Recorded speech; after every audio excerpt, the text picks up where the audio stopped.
Hello everybody. It has been a long time. Yes, a very long time.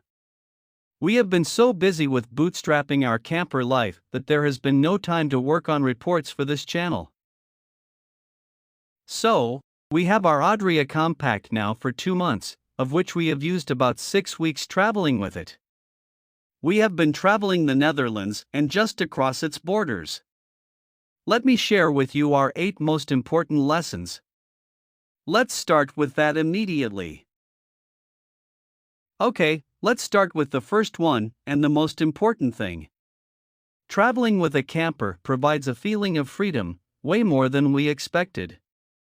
It provides the opportunity to see our tiny country from totally different perspectives, and it is just great. At all times you have your essentials with you, and we love it.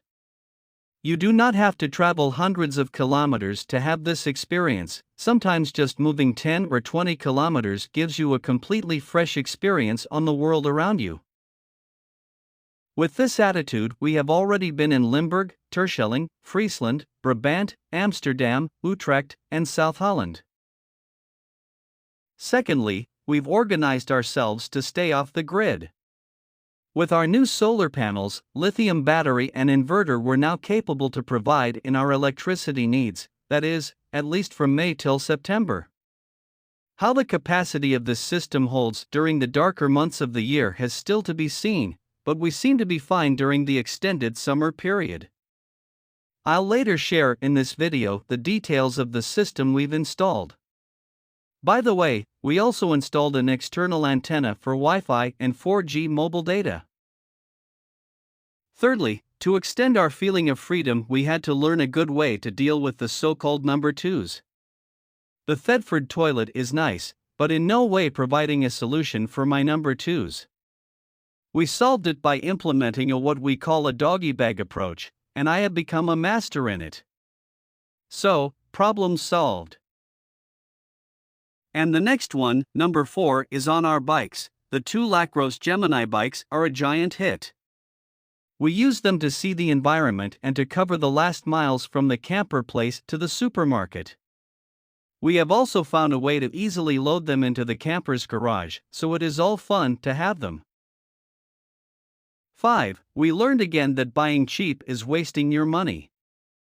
We quickly decided to upgrade our cheap electric kettle.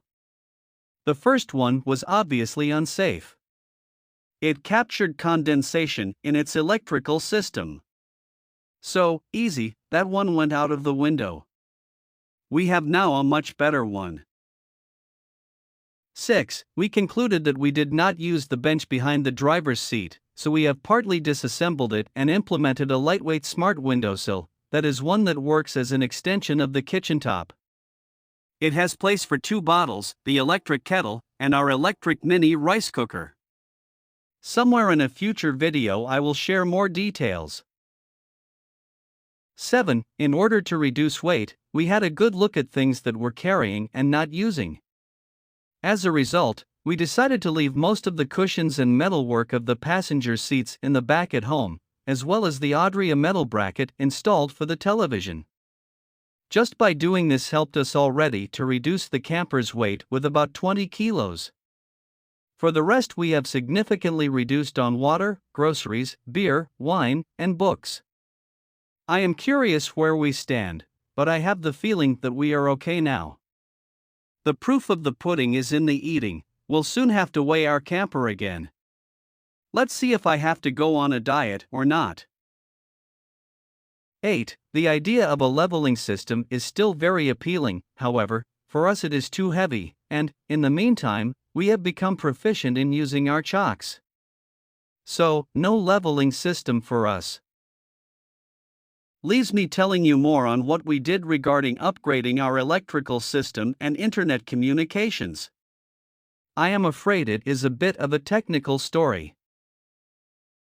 Core to the upgrade is that we have replaced the 2 AGM batteries under the passenger seat by one giant 300 ampere-hour lithium battery by Liontron. Quite an investment, but how nice to have. This battery will make it possible that we can charge the batteries of our bikes, can use the rice cooker and Instant Pot.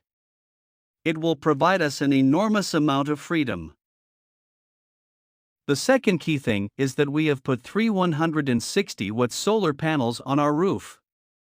Through a Victron Smart Solar MPPT controller, the solar panels provide their energy straight into the Liantron battery. The third essential thing we added is a 1600-watt multifunctional charger/inverter by Victron. This is the device that manages our 230 volts in the camper. Key for our system since we want to use 230 volts off the grid. Of course, these elements have to work well together with the electronic block, the NE350, and the booster, the NE325, by Nordelectronica that are standard for our camper. To make this work well, it is essential to set the dip switches of the booster and of the electronic block well, and that was not easy since Nordelectronica does not provide a very elaborate technical manual. But we managed, it all works fine now.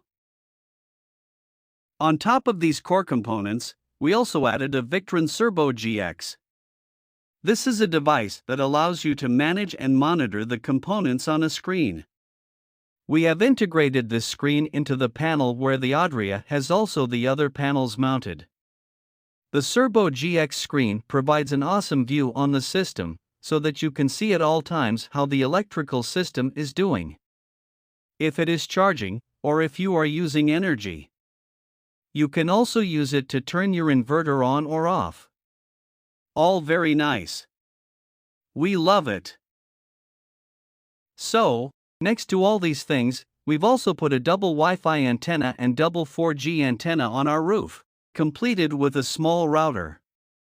We used for this the TravelVision 4G Wi-Fi Connect system. It makes internet usage very much like what we're used to at home. Of course, it does not solve issues with costly mobile subscriptions and lack of GSM coverage, but our hopes are that it will help to reduce internet connection problems to a minimum, that is, at least till solutions like Starlink become much more affordable. Okay, that is my update this time. I cannot say yet when the next update is, since we obviously haven't found a way to integrate vlogging in our camper life. I am sure it will happen one day, but we need some more time now. Cheers, and see you next time.